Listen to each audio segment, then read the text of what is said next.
안녕하세요. 오늘 여러분과 함께 나누고 싶은 이야기는 인류의 가장 오래된 기록 중 하나인 창세기 3장입니다. 아마 많은 분들이 이 이야기를 들어보셨을 텐데요. 저는 오늘 이 이야기를 단순히 옛날 이야기가 아닌 바로 지금을 살아가는 우리들의 이야기로 풀어가려고 합니다.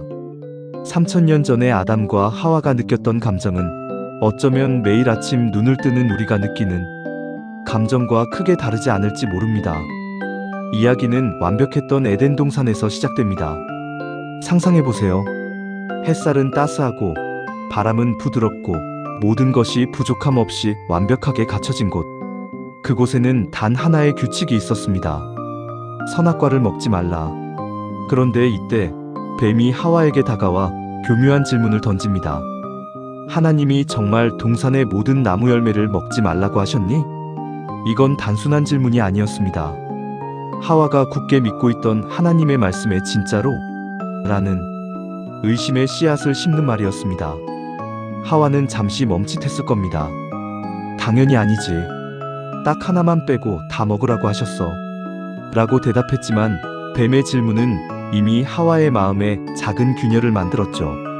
우리 삶에서도 이런 순간이 찾아오지 않나요? 비교와 불안 SNS에서 남들의 완벽한 삶을 보며 나는 왜 이렇게 살고 있지? 과연 내가 가는 이 길이 맞는 걸까? 라는 의심이 들 때 다들 좋은 차, 좋은 집인데 나는 왜 이럴까? 원칙에 대한 의문. 다른 사람들은 편법을 써서 쉽게 가는데 나만 정직하게 사는 게 바보 같은 건 아닐까? 라는 주변의 속삭임에 마음이 흔들릴 때 경쟁 사회에서 착하게만 살면 뒤처진다고 하는데 하와는 그 순간 흔들렸습니다. 뱀의 말에 귀를 기울이며 자신이 믿고 있던 진실에 대해 다시 생각하기 시작했죠. 마음속에 들어온 작은 의심이 우리의 확신을 송두리째 흔들어 놓았던 경험 여러분도 해보셨을 겁니다. 하와가 흔들리자 뱀은 더 강력한 유혹을 던집니다. 바로 욕망을 자극하는 말이었죠. 너희가 그것을 먹는 날에는 너희 눈이 밝아져 하나님과 같이 될 거야. 이 말은 하와가 가장 혹할 만한 것이었습니다. 하나님처럼? 그 순간 선악과는 먹음직하고 보암직하고 지혜롭게 할 만큼 탐스럽게 보였습니다. 이 감정은 우리가 살면서 느끼는 수많은 욕망과 너무나 닮아 있습니다. 승진 욕망. 더 높은 자리에 올라가서 내 능력을 인정받고 싶다. 밤샘 야근을 하면서도 더 큰 성공을 꿈꾸는 직장인의 마음. 소유 욕망. 남들이 부러워하는 것을 가져서 나의 가치를 증명하고 싶다. 최신 명품이나 최신 전자기기를 보며 느끼는 마음. 지식 욕망. 나만 아는 특별한 지식이나 정보를 통해 남들보다 앞서 나가고 싶다. 남들은 모르는 주식 정보를 얻기 위해 애쓰는 사람의 마음. 하와는 그 욕망 때문에 선악과를 따먹고 아담에게도 줍니다. 아담 역시 그 유혹을 이기지 못하고 선악과를 먹게 됩니다. 인간은 누구나 더 나은 존재가 되고 싶어하고 더 많은 것을 소유하고 싶어 합니다. 이는 우리 삶을 발전시키는 원동력이 되기도 하지만 때로는 선을 넘어 잘못된 선택을 하게 만드는 함정이 되기도 합니다. 하와와 아담은 그 함정에 빠져버린 것이죠. 여기서 우리가 주목해야 할 것은 그들은 선택했다는 것입니다. 뱀의 유혹은 선택의 기로에 서게 했을 뿐 결국 열매를 따먹은 것은 그들 자신이었죠. 우리의 삶도 마찬가지입니다. 매일 수많은 선택의 순간을 마주합니다.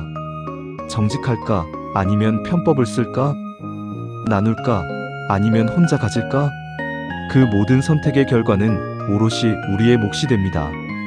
선악과를 먹자마자 아담과 하와는 자신들이 벌거벗었다는 것을 깨닫고 부끄러워합니다. 그리고 무화과나무 잎으로 몸을 가립니다. 이것은 단순히 육체적인 부끄러움이 아니었습니다. 자신이 저지른 잘못에 대한 죄책감과 수치심이었죠. 그 이후 하나님의 목소리가 들리자 그들은 나무 뒤에 숨어버립니다. 하나님, 네가 어디 있느냐? 아담 제가 벗었으므로 두려워하여 숨었습니다. 이 순간의 감정은 우리가 잘못을 저질렀을 때 느끼는 감정과 너무나 똑같습니다. 수치심과 두려움. 아, 내가 왜 그랬지? 사람들이 알면 나를 어떻게 생각할까? 들키면 어떡하지? 책임 전가 하나님이 아담에게 묻자 아담은 하나님이 주셔서 나와 함께 있게 하신 여자 그가 그 나무 열매를 내게 주므로 내가 먹었나이다라고 하와를 탓합니다. 하와 역시 뱀이 나를 꿰므로 내가 먹었나이다라고 뱀에게 책임을 전가합니다. 자신의 잘못을 인정하기보다 내 탓이야, 상황이 그래서 그랬어라고 핑계를 대고 싶어하는 마음. 아담과 하와가 나무 뒤에 숨었던 것처럼 우리도 잘못을 회피하고 싶어하는 솔직한 마음을 가지고 있습니다. 이는 관계를 파괴하고 문제를 해결하지 못하게 만드는 가장 큰 원인이 되기도 합니다. 진정한 반성은 자신의 잘못을 인정하는 것에서부터 시작되는데 말이죠. 결국 아담과 하와는 에덴 동산에서 쫓겨납니다. 모든 것이 풍족했던 곳에서 벗어나 이제 땀 흘려 일하고 고통을 겪어야 하는 세상으로 나아가게 됩니다. 이것은 우리 삶의 실패와 상실의 경험과 비슷합니다. 상실, 힘들게 쌓아 올린 관계나 직장을 잃게 될 때, 고통, 노력했지만 결과가 좋지 않아 좌절할 때, 새로운 시작, 모든 것을 처음부터 다시 시작해야 하는 막막함. 하지만 이 이야기의 끝은 절망으로 끝나지 않습니다. 하나님께서는 그들을 위해 가죽옷을 만들어 입히십니다. 이는 그들의 잘못에도 불구하고 여전히 그들을 사랑하고 돌보시는 하나님의 마음을 상징하며 고통 속에서도 결국에는 회복될 것이라는 희망을 보여줍니다. 창세기 3장은 먼 옛날 이야기가 아니라 우리 모두의 삶에서 매일 벌어지는 이야기입니다. 우리는 의심하고 욕심을 부리며 잘못을 저지르지만 그럼에도 불구하고 다시 일어설 용기를 얻는 존재들이죠. 이 이야기를 통해 우리는 자신을 더 깊이 이해하고 우리의 선택에 대해 깊이 생각하며 앞으로의 삶에서 더 나은 길을 찾아갈 수 있을 것입니다. 결국 이 이야기는 우리에게 질문을 던집니다. 여러분은 오늘 어떤 선택을 하셨고 또 어떤 선택을 하실 건가요?